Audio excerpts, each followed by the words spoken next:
नमस्कार, the Hindi top देख रहे हैं आप। मैं हूं आपके साथ सर्वजीत जायसवाल।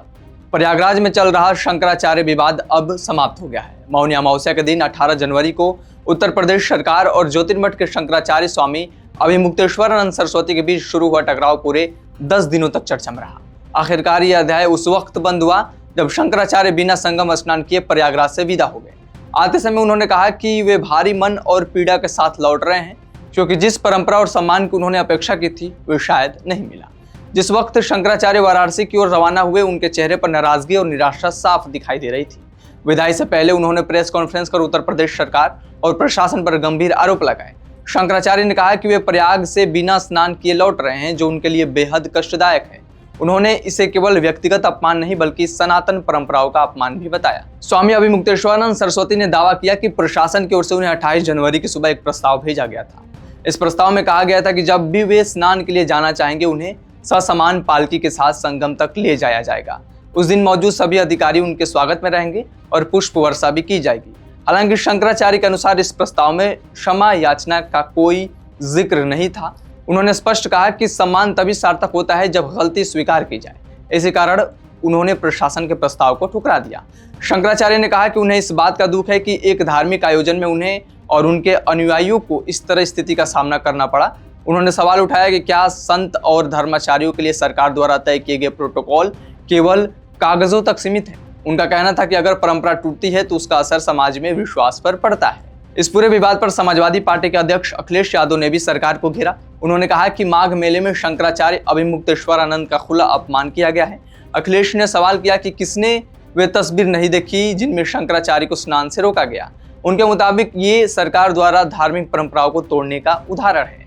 उन्होंने आरोप लगाया कि भारतीय जनता पार्टी खुद को धर्म की ठेकेदार बताती है, लेकिन जमीनी स्तर पर संतों का सम्मान नहीं कर पाते। अखिलेश यादव ने इस मुद्दे पर मुख्यमंत्री योगी आदित्यनाथ पर भी तीखा हमला बोला। उन्होंने कहा कि योगी आदित्यनाथ को योगी होने का सर्टिफिकेट किसने दिया? अगर वे दूसरों से प्रमाण पत्र मांग सकते हैं तो उन्हें खुद भी बताना चाहिए कि उन्हें योगी किसने प्रमाणित किया। इस बयान ने सियासी हलकों में नई बहस फिलहाल छेड़ दी है। इसी बीच प्रयागराज से करीब 1200 किलोमीटर दूर गांधीनगर में केंद्रीय गृह मंत्री अमित शाह ने एक अहम बयान दिया। भगवान श्री स्वामीनारायण जी की शिक्षा पत्री के 200 वर्ष पूरे होने पर आयोजित एक कार्यक्रम में अमित शाह ने कहा था कि उन्हें पूरा विश्वास है कि संतों के आशीर्वाद से देश में कभी ऐसी सरकार नहीं आएगी जो सनातन धर्म को मानने वालों को निराश करे। संजोग से जिस दिन शंकराचार्य प्रयागराज से विदा हो रहे थे, उस दिन उन्होंने अपनी प्रेस कॉन्फ्रेंस में अमित शाह के इस बयान का भी जिक्र किया और इसे मौजूदा हालात से जोड़कर देखा। आपको बता दें कि ये पूरा विवाद मौनी अमावस्या के दिन गंगा स्नान को लेकर शुरू हुआ था। उस दिन शंकराचार्य के भक्तों और पुलिस के बीच तीखी झड़प हुई थी। हालात इतने बिगड़ गए कि पुलिस को भीड़ को हटाने के लिए बल प्रयोग करना पड़ा। आरोप है कि पुलिस ने शंकराचार्य के अनुयायियों को घसीटते हुए हटाया और लाठीचार्ज किया। इस दौरान शंकराचार्य को संगम तक जाने से रोका भी गया। वे बिना स्नान किए लौटने को मजबूर भी हुए।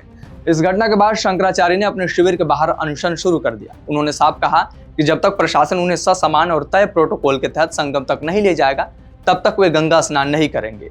उनके समर्थकों का आरोप था कि पुलिस ने न सिर्फ अभद्रता की बल्कि धार्मिक भावनाओं को भी आहत किया। वही पुलिस प्रशासन का कहना था कि हालात को नियंत्रण में रखने के लिए ये कदम उठाना पड़ा।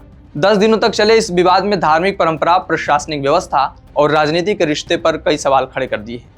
अंततः शंकराचार्य का बिना स्नान किए प्रयागराज से लौटना सिर्फ एक व्यक्तिगत निर्णय नहीं रहा, बल्कि ये एक प्रतीक भी बन गया है।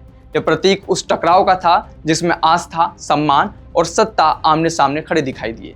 अब ये देखना होगा कि इस प्रकरण से सरकार और प्रशासन क्या सबक लेते हैं और भविष्य में ऐसे टकराव से बचने के लिए क्या कदम उठाए जाते हैं। वैसे आपकी क्या राय इस खबर को लेकर हमें कमेंट सेक्शन में जरूर बताएं और आप हमारे चैनल द हिंदी टॉप को सब्सक्राइब जरूर करें। इसके साथ ही आप हमें social media platform x, Facebook और इंस्टाग्राम पर भी फॉलो कर सकते हैं।